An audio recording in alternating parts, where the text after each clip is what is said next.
একই কাণ্ড দেখুন। তিস্তা ক্যানেলে জলে ভেসে আসা কাঠের টুকরো ভেবে জল থেকে বিশাল আকারের একটি অজগর সাপকে তুলে আনেন স্থানীয়রা। যদিও প্রথমে স্থানীয়রা কেউ বুঝে উঠতে পারেননি, তার কারণ তিস্তার জলে ভেসে আসা অজগর সাপটি হুবহু বড় একটি কাঠের টুকরো দেখতে মনে হচ্ছিল।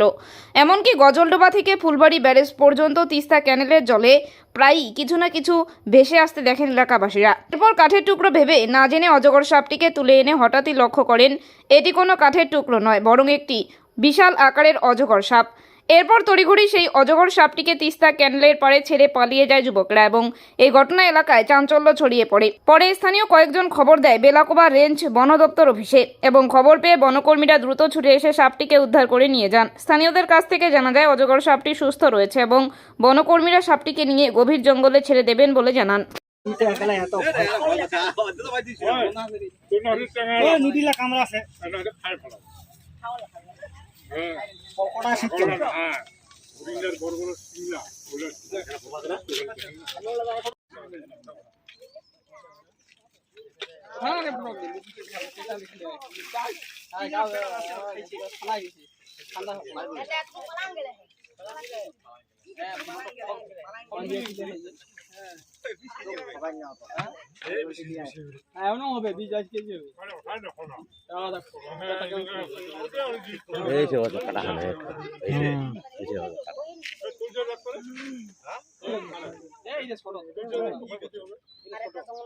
তেইশ কেজি হবে, তুমি না হলে মাপে তো দিতে।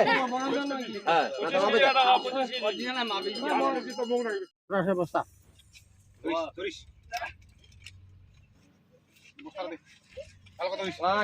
মই তখন ধরে না, মই তখন ধরে না, বিশাল বড়, মই তখন ধরে না।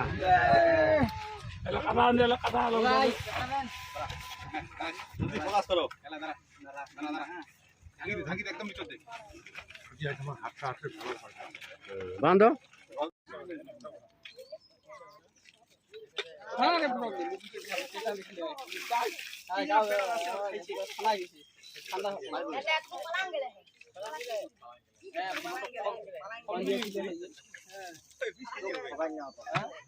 নামি দামি কোম্পানির মুঠোফোনের বিশ্বস্ত প্রতিষ্ঠান কুল ক্লাব মোবাইল শপ। এখানে আপনি সহজ কিস্তিতে 0% সুদে OnePlus, Samsung, Vivo, Oppo, Realme, Tecno, Nokia, Infinix এর মতো নামি দামি কোম্পানির সব ধরনের স্মার্টফোন কিনতে পারবেন।